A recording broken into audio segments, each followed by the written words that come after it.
बिस्मिल्लाहिर्रहमानिर्रहीम। वहुवल्लज़ी अर्सलर्रियाह बुश्रन बैन यदै रहमती व अंज़लना मिनस्समाइ माअन तहूरा।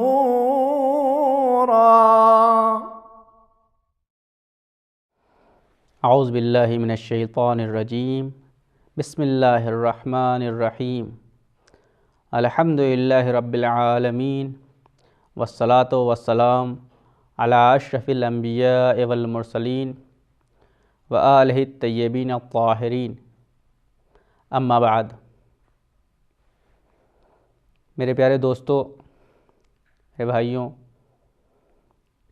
जैसा कि आप लोग जानते हैं कि हम अपने इस कार्यक्रम में अहकाम के बारे में बातचीत कर रहे हैं और हम उन अहकाम को बता रहे हैं जो हमारे व्यक्तिगत और व्यवहारिक जीवन के लिए आवश्यक हैं। जैसा कि आप जानते हैं, हमने पिछले कार्यक्रम में वज़ू के बारे में बातचीत की। हमने ये बताया कि वज़ू कैसे किया जाता है, किन अज़ा को धुला जाता है, किन अंगों पर मसा किया जाता है और वज़ू के लिए कैसे और क्या क्या करना चाहिए। हमने आपको ये भी बताया कि वज़ू दो प्रकार का होता है। एक वज़ू तरतीबी होता है, यानी जैसे कि हम अपने आम जीवन में करते हैं, जैसे कि नल से पानी लिया और वज़ू कर लिया, या लोटे से पानी लिया और वज़ू कर लिया। और दूसरा वज़ू वो वज़ू होता है जो इल्तिमासी होता है, यानी जिसमें हम स्वयं अंगों को पानी में डिबोते हैं, पानी को अंग पर नहीं डालते हैं। हम अपने इसी बहस में कुछ और बातों को बयान करने के बाद वज़ू जबीरा और वज़ू की शर्तों के बारे में बातचीत करेंगे। वज़ू के बारे में एक बात जो निकलती है वो ये है कि अगर कोई इंसान, ईश्वर न करे कि किसी इंसान के शरीर का कोई ऐसा अंग कट जाए जो वज़ू में धोया जाता है या जिसमें वज़ू पर मसा किया जाता है। जैसे अगर किसी इंसान के शरीर का एक हाथ कट जाए तो वो वज़ू किस प्रकार करेगा, उसके वज़ू के लिए क्या बात होगी। तो इसके बारे में कहा यह जाता है, मसला ये है कि अगर किसी इंसान का हाथ कोहनी के नीचे से कट जाए, यहाँ पर कोहनी है, इसके नीचे से कट जाए, तो अगर कोहनी के नीचे से कट गया है तो वज़ू करते समय उसको चाहिए कि वो जितना भाग बचा हुआ है, अगर गट्टे से नीचे कटा है या बीच से कट गया है या जन्म से ही नहीं था, अगर ऐसा है तो जितना भाग है उसको धुलेगा और उसके बाद बाकी अंगों को धोएगा और मसा करेगा और वज़ू को समाप्त कर देगा। लेकिन प्रश्न ये है कि अगर किसी का हाथ ऐसी जगह से कटा है, मसलन कोहनी के ऊपर से कट गया, यहाँ से कटा हुआ है, तो क्या करेगा। तो अगर कोहनी के ऊपर से कट गया है तो उसके लिए उस हाथ का धोना वाजिब नहीं है। जब है ही नहीं तो धोएगा क्या। उसके लिए आवश्यक ये है कि दूसरे हिस्सों को धोए, दूसरे अंगों को धोए, उसका मसा करे और मसा करने के बाद वज़ू को समाप्त कर दे। उसके बाद एक बात यह आती है कि अगर किसी इंसान के दोनों हाथ, ईश्वर न करे, कट गए हैं या जन्म से ही नहीं थे, तो उसके लिए क्या होगा। तो यहाँ पर भी वही बात आती है कि अगर कोहनी के नीचे कोई हिस्सा रह गया है, कोई अंग बाकी है, तो उसको धोएगा और उसके बाद कार्यों को अंजाम देगा। लेकिन अगर कोहनी के ऊपर ही से रह गया है तो उसके लिए उनको धोना ज़रूरी नहीं है, उनको नहीं धोएगा, बल्कि उनके आगे के भागों को अंजाम देगा। जैसे कि चेहरे को धोएगा, उसके बाद वो मसा करेगा। और अगर कटे हुए भाग के साथ मसा नहीं कर सकता है तो उसको लिए आवश्यक ये है, उसके लिए ज़रूरी ये है किसी दूसरे की सहायता ले और वो इंसान उसके लिए मसा का कार्य अंजाम दे। एक बात और यहीं पर आती है कि अगर किसी इंसान का पैर कट गया है, पैर में हमको जैसे हमने बताया कि पैर की उंगलियों से लेके उभरे हुए हिस्से तक मसा करना वाजिब होता है। अगर किसी इंसान के पैर का ऐसा हिस्सा कट गया है, कुछ भाग, जैसे पैर की आगे की उंगलियां सिर्फ कट गई हैं, तो मसा करते समय क्या करेगा? तो उसके लिए आवश्यक ये है कि जो भाग बचा रह गया है उसका मसा करेगा, और जिसने नहीं है उसको कोई ज़रूरत नहीं है। हाँ, अगर इस प्रकार कट गया है कि मसे का कोई हिस्सा बचा ही नहीं है, तो उसके लिए आवश्यक यह है कि वह एक पैर का मसा करेगा और एक पैर को, यानी जो पैर बचा हुआ है उसका मसा करेगा, और दूसरे का मसा करना उसके ऊपर वाजिब नहीं है। इसके बाद बहस आती है हमारे पास, ये वज़ू के बारे में बहस निकल गई। इसके बारे में बहस आती है वज़ू जबीरा की। एक ऐसा शब्द है जिसको हम अपने आम जीवन में और विशेषकर धार्मिक जीवन में बहुत सुनते हैं कि वज़ू जबीरा क्या है, और अक्सर ये प्रश्न भी दिमाग में उठता रहता है कि आखिर ये वज़ू जबीरा है क्या, जबीरा कहते किसको हैं, जबीरे का अर्थ क्या है। तो इसमें घबराने की कोई बात नहीं, हम आपको बताते हैं जबीरा किसको कहते हैं। जबीरा किसी ज़ख्म, किसी घाव पर रखने वाली मरहम या किसी टूटे हुए हिस्से के ऊपर रखने जाने वाली पट्टी का नाम है जबीरा। यानी अगर किसी के कोई घाव लग गया है तो उसके ऊपर जो पट्टी लगाई जाती है उसको कहते हैं जबीरा। अगर हाथ टूट गया है तो उसके ऊपर प्लास्टर या जो पट्टी वगैरह लगाई जाती है उसको जबीरा कहा जाता है।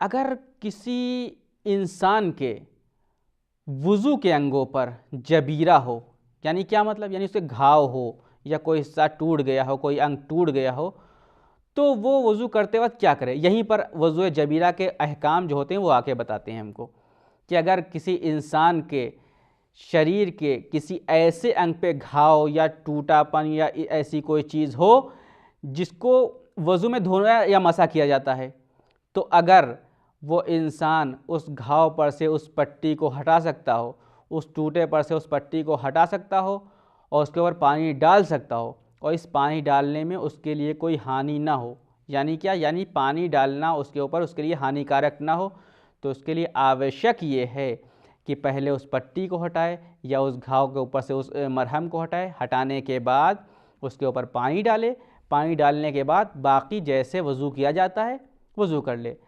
मान लीजिए किसी इंसान के हाथ के ऊपर घाव था, वहाँ पर उसने पट्टी लगा रखी थी, ऐसे पट्टी लगी हुई। अब अगर इंसान के लिए इस पट्टी को हटाना संभव है, वो पट्टी को हटा सकता है, पट्टी हटाने के बाद उसके ऊपर पानी डाल सकता है, तो उसको चाहिए पट्टी हटाए, पट्टी हटाने के बाद पानी डाले, पानी डालने के बाद इस हाथ को धोए, उसके बाद बाएं हाथ को धोए और पूरा वज़ू तमाम कर ले। तो ये तो एक सूरत हुई कि यानी इंसान पट्टी हटा सकता है, ज़ख्म पर से, घाव पर से उस मरहम को हटा सकता है, और उसके लिए इसमें हटाने में और पानी डालने में कोई हानि भी नहीं है। लेकिन अगर इसके उलट ऐसा हो कि अगर इंसान पट्टी हटाए या उसके ऊपर से ज़ख्म पर से मरहम हटाए और उसके ऊपर पानी डाले, तो पानी डालना उसके लिए हानिकारक हो, तो ऐसी सूरत में क्या करेगा। अगर ऐसी स्थिति पैदा हो जाए तो इंसान क्या करेगा। तो इसके लिए कहा यह गया है कि अगर इंसान के सामने ऐसी स्थिति पैदा हो जाए कि वो हटा ना सकता हो और उनके लिए जो है कोई ऐसा कार्य न कर सकता हो कि जिसके माध्यम से उसको हानि ना पहुँचे, तो उसके लिए आवश्यक ये है कि वो उसी पट्टी के ऊपर कोई पाक कपड़ा रखे। पाक कपड़ा रखने के बाद उसको जो वहाँ से हाथ को फिराए और उसके आसपास का जो हिस्सा है उसको धो ले। उसके बाद जितने जो हिस्से बचते हैं, जो अंग बचते हैं, उनको उसी प्रकार अंजाम दे, उसी प्रकार धोए, उसी प्रकार मसा करे जैसे आम वज़ू में किया जाता है। दूसरी बात ये होती है कि कभी कभी ऐसा होता है कि इंसान के शरीर पर घाव है, मान लीजिए चेहरे पर घाव है, घाव खुला हुआ है, कोई मरहम पट्टी भी नहीं लगी हुई है, और ऐसी स्थिति में क्या करे, क्या उसको धोए या ना धोए, जबीरा वज़ू करे या आम वज़ू करे। तो ऐसी सूरत में कहा यह जाता है, मसला ये है कि अगर उस घाव के ऊपर पानी डालना हानिकारक ना हो और उसको पानी से धोया जा सकता हो, तो आवश्यक ये है, ज़रूरी ये है, अनिवार्य ये है कि इंसान उस घाव के ऊपर पानी डाले, पानी डालने के बाद वज़ू का पानी डाले, पानी डालने के बाद बाकी अंगों को आम वज़ू की तरह धोकर समाप्त करे। लेकिन अगर नहीं हटा सकता है, कि कभी कभी ऐसा होता है घाव ऐसा है कि उसके ऊपर पानी नहीं डाला जा सकता, पानी डालना हानि का कारण बनता है, हानिकारक होता है उसके लिए, तो उसके लिए आवश्यक ये है कि उस घाव के आसपास के जो भाग हैं उनको पानी से धोए, और वो जो घाव है उसके ऊपर एक हल्का सा कपड़ा रखे, कपड़ा रखने के बाद उस कपड़े के ऊपर हाथ को फिराए और इस प्रकार अपने वज़ू को आगे बढ़ा दे। तो ये थी वज़ू जबीरा के बहस। उसके बाद हम फिर पलटते हैं अपनी उस बहस की तरफ जिसमें हमने स्टार्ट किया था वज़ू के बारे में। वज़ू का हमने बताया वज़ू दो प्रकार का होता है, या इल्तिमासी होता है या तरतीबी होता है। फिर उसके बाद वज़ू जबीरा की बहस निकली। अब वज़ू की कुछ शर्तें होती हैं, यानी क्या मतलब, यानी मतलब ये है कि अगर वज़ू करते समय इन शर्तों का ध्यान रखा जाए, इन शर्तों के अनुसार वज़ू को अंजाम दिया जाए तो उसका वज़ू सही है। और अगर इन शर्तों का ध्यान नहीं रखा गया है, जिस टाइम इंसान वज़ू कर रहा था, जिस समय इंसान वज़ू कर रहा था उस टाइम इनका ध्यान नहीं रखा या इन शर्तों को तोड़ दिया, तो उसका वज़ू भी सही नहीं होगा। वज़ू में कई प्रकार की शर्तें होती हैं। पहली शर्त वो होती है जो वज़ू के पानी और उसमें प्रयोग किए जाने वाले बर्तन से संबंधित होती है। दूसरी शर्तें वो होती हैं जो वज़ू के अंगों के बारे में होती हैं, और तीसरी शर्त ये होती है जो किस प्रकार वज़ू किया जाए इसके बारे में होती है। तो सबसे पहली शर्त जो वज़ू के पानी और उसके बर्तन के मामले में होती है, तो कहा यह गया है, आदेश ये दिया गया है, मसला ये है कि अगर इंसान वज़ू करना चाहता है तो उसका पानी, वो जल जो प्रयोग कर रहा है वो पवित्र हो। यानी क्या मतलब, मतलब ये है कि अगर इंसान अपवित्र जल से वज़ू कर रहा है, नजिस पानी से वज़ू कर रहा है, तो उसका वज़ू सही नहीं होगा। अगर ऐसा किया उसने गलत है उसका वज़ू। और दूसरी बात यह है कि जिस पानी को वो उपयोग में ला रहा है वो पानी मुतलक हो। क्या मतलब, ये शुद्ध हो, यानी उसको पानी कहा जाता हो, मुज़ाफ़ ना हो। मुज़ाफ़ ना हो यानी क्या मतलब, यानी किसी चीज़ से लिया ना गया हो, यानी किसी चीज़ का रस ना हो, या कोई चीज़ इसमें इतनी ना मिलाई गई हो कि उसको पानी ना कहा जाए। जैसे पानी, हमारे पास पानी होता है गिलास में, हम उसमें शक्कर मिला देते हैं, शरबत कहा जाता है, तो जैसे ही उसको शरबत कहा गया वो पानी मुज़ाफ़ हो गया, उसमें वज़ू सही नहीं है। अब अगर कोई इंसान वज़ू करते समय अपवित्र या मुज़ाफ़ पानी का उपयोग करता है तो उसका वज़ू सही नहीं होगा। और दूसरी शर्त यह है कि जिस पानी से वज़ू किया जा रहा है वो मुबाह हो। इसका क्या मतलब है, यानी मुबाह होने का मतलब ये है कि गस्बी ना हो। अब ये और टफ हो गया, गस्बी ना हो क्या मतलब, गस्बी का मतलब ये है कि छीना ना हुआ ना हो, झपटा हुआ ना हो, चोरी किया हुआ ना हो, यानी इस प्रकार से किसी अनाधिकृत प्रकार से उस जल को इस्तेमाल ना किया गया हो, उसको हथियाया ना गया हो। अगर इंसान मुबाह पानी नहीं है उससे वज़ू कर रहा है तो उसका वज़ू सही नहीं होगा।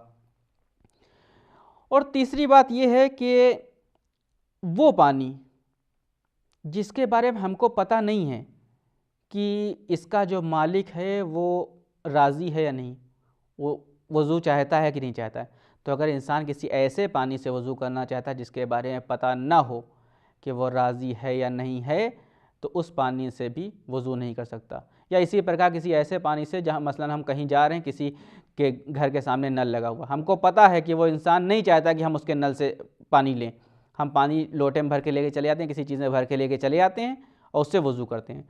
तो अगर इस प्रकार का वज़ू किया जा रहा है तो इसको कहा जाएगा कि पानी मुबाह नहीं था, और जब मुबाह नहीं था तो उसका वज़ू भी सही नहीं होगा। तो ये पानी के संबंध में हुई। दूसरी बात, वो बर्तन जिसके अंदर पानी रखा जा रहा है उसकी भी कुछ शर्तें हैं। उस बर्तन के बारे में भी कहा गया है कि वो बर्तन मुबाह हो, यानी क्या मतलब, किसी से हथियाया हुआ ना हो, और वो बर्तन जो जिसमें पानी रखा जा रहा है वज़ू का, वो सोने या चांदी का बर्तन ना हो। अगर सोने या चांदी के बर्तन में रखे हुए पानी से इंसान वज़ू करता है तो उसका वज़ू सही नहीं होगा, बल्कि बातिल है। अब इसके बाद के प्रोग्राम में हम उन शर्तों को बयान करेंगे जो वज़ू से संबंधित होती हैं, वज़ू के अंगों से संबंधित होती हैं, और वज़ू किस प्रकार करना चाहिए उससे संबंधित उनको बयान करेंगे। अल्लाहुम्मा अज्जिल लिवलियकल फ़रज। वस्सलामु अलैकुम वरहमतुल्लाहि वबरकातुहू। अल्लाहुम्मा तफ़द्दल अला उलमाइना बिज़्ज़ुहद वन्नसीहा वअला अलमुतअल्लिमीन बिलजुहद वर्रग़बह वअला अलमुस्तमिईन बिलित्तिबाअ वल्मौइज़ह वअला मर्ज़ल मुस्लिमीन बिश्शिफ़ाअ वर्राहह वअला मौताहुम बिर्रअफ़त वर्रहमह बिरहमतिक या अरहमर राहिमीन।